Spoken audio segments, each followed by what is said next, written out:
So that's Shaq giving Caitlin Clark some credit right to the face of Angel Reese. Angel Reese sitting there gritting her teeth. Angel Reese's podcast has, without meaning to, basically become a platform centered around Caitlin Clark, even though Clark isn't actually featured on it. In a twist of irony, Reese's attempt to keep herself in the spotlight has ended up creating a space where Clark is constantly being praised.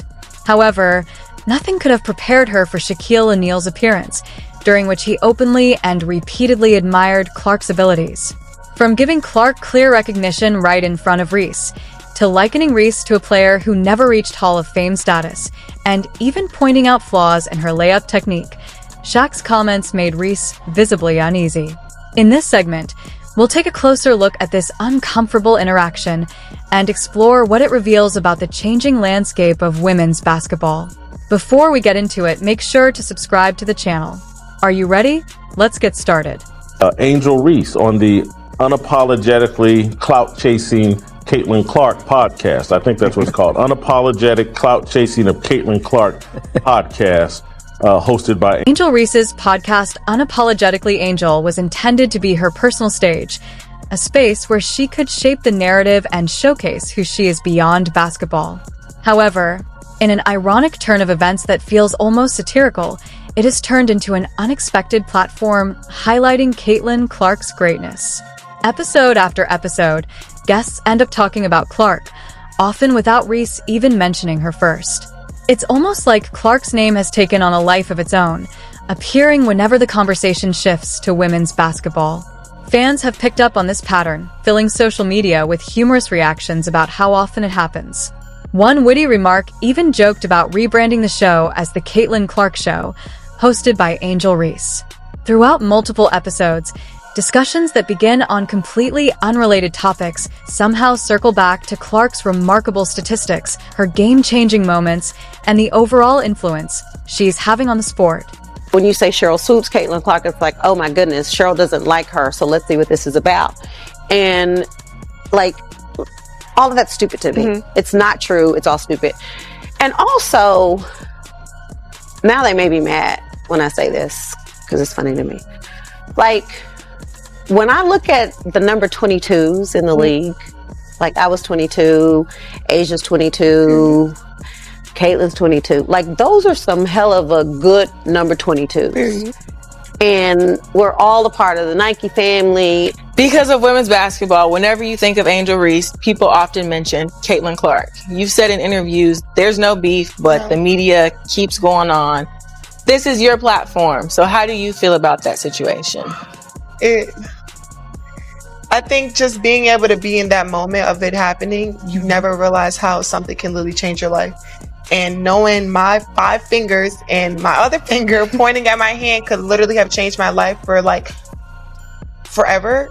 Although it may not be intentional, the ongoing comparisons could be taking a toll on Angel Reese. For someone aiming to build her own spotlight, constantly hearing another player's name brought into the conversation would naturally feel frustrating. This dynamic has led to a lot of speculation among fans and analysts. Some believe Reese might be deliberately bringing up Clark as a way to attract attention and maintain relevance in the highly competitive world of women's basketball. Others interpret it as clear evidence of Clark's undeniable influence. She remains a central topic even when she isn't present.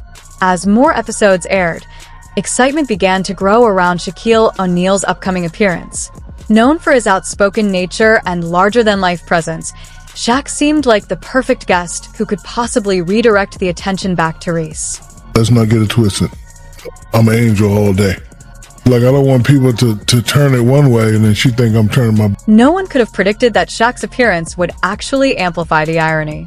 Instead of giving Reese a respite from the constant Clark comparisons, his presence elevated the praise for Clark to an entirely new level.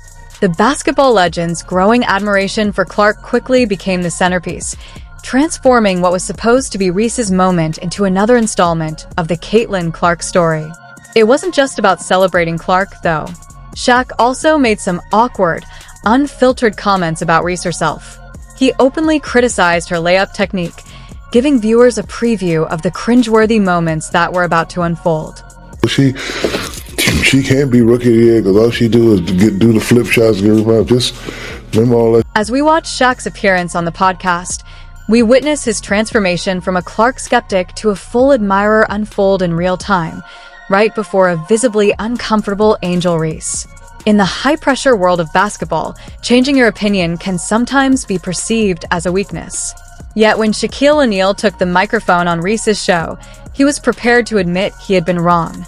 What could have convinced this LSU loyalist and self-proclaimed Clark critic so completely? If you've been enjoying the video so far, make sure to like, subscribe, and turn on notifications. We know your time is valuable, and we truly appreciate it. Now, let's get back to the action. Do you think people love Caitlin Clark besides her skills? She can shoot threes from logo. We never seen that before. That's my point. Steph Curry, a little kid. Like, Steph Curry, I love, you know why I love Steph Curry? Because I've never seen it. Shaq's shift from a Clark skeptic to a supporter underscores just how powerful true talent can be. At first, his loyalty to LSU and his close connection with Angel Reese shaped his perception of Clark's abilities. This bias was especially evident during the 2023 National Championship game, when LSU defeated Iowa. Shaq's doubts about Clark's shooting were clear as he watched, and his skepticism wasn't fleeting. It was rooted in his ties to LSU and his mentorship of Reese. His commitment to both his alma mater and his protege initially prevented him from fully recognizing Clark's extraordinary skills. However, as Clark continued to excel on the court, Shaq found himself repeatedly having to admit he was wrong. In a moment of unfiltered honesty on Reese's podcast, he openly acknowledged, doing stuff we never seen before. Never seen nobody do that on a consistent basis. There's a lot of girls in WNBA that have done it in spurts, but you know, that game I'm watching y'all in the Final Four, I'm like, damn, like, and I was a hater because, you know, I'm down. She was like, she's not going to hit that shot, and bam, like, damn, she's not going to hit that shot, man. Like, if I say 10 times you're not going to hit the shot and you hit the shot, that means. This admission underscores just how strong Shaq's initial bias was and sets the stage for his dramatic change of heart. The turning point came as he repeatedly witnessed Clark proving him wrong. He summed it up simply. If I say, you're not going to hit that shot 10 times, and you hit it, that means you're the truth. This statement perfectly illustrates Shaq's journey from skeptic to believer. It wasn't a single game or one highlight that changed his mind. It was Clark's consistent excellence in the face of doubt. As his perspective shifted, so did his public comments. The basketball legend began openly recognizing Clark's extraordinary skills and the impact she has on the game. His remarks evolved from skepticism to genuine admiration, signaling a broader acknowledgement of her influence in women's basketball. The irony of this transformation happening on Angel Reese's podcast is striking. Here is Shaq, a mentor and supporter of Reese, publicly praising her competitor on her own platform. This moment also reflects a wider trend in women's basketball, where Clark's talent is compelling even the most steadfast skeptics to rethink their views. Caitlin plays the right way. I saw it. She makes the right play. Every time. Not all the time. She makes her teammates better. She shoots the ball. As Shaq got ready to express his newfound admiration for Clark on the podcast, the tension in the virtual room was palpable. Angel Reese, who probably invited Shaq expecting guidance and praise, was faced with watching her mentor heap compliments on her biggest so-called rival. Picture this. You bring your mentor onto your podcast, anticipating support and encouragement, only for them to spend the entire session raving about your top competitor. That's precisely the awkward position Angel Reese found herself in when Shaq took over her own show. How impactful has your relationship been with Angel? It's like a daughter to me, so I'm going to protect her. I'll call her and just mess with her. Angel Reese's podcast, Unapologetically Angel, meant to highlight her, quickly turned into a platform celebrating Caitlin Clark, especially after Shaquille O'Neal praised Clark, leaving Reese uncomfortable.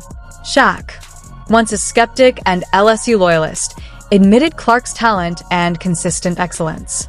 Beyond the podcast, WNBA legends like Diana Taurasi and Cheryl Reeve now admire Clark for her skill and ability to elevate the league. With fans and icons rallying behind her, Caitlin Clark has become a transformative force shaping the future of women's basketball, of popularity and recognition.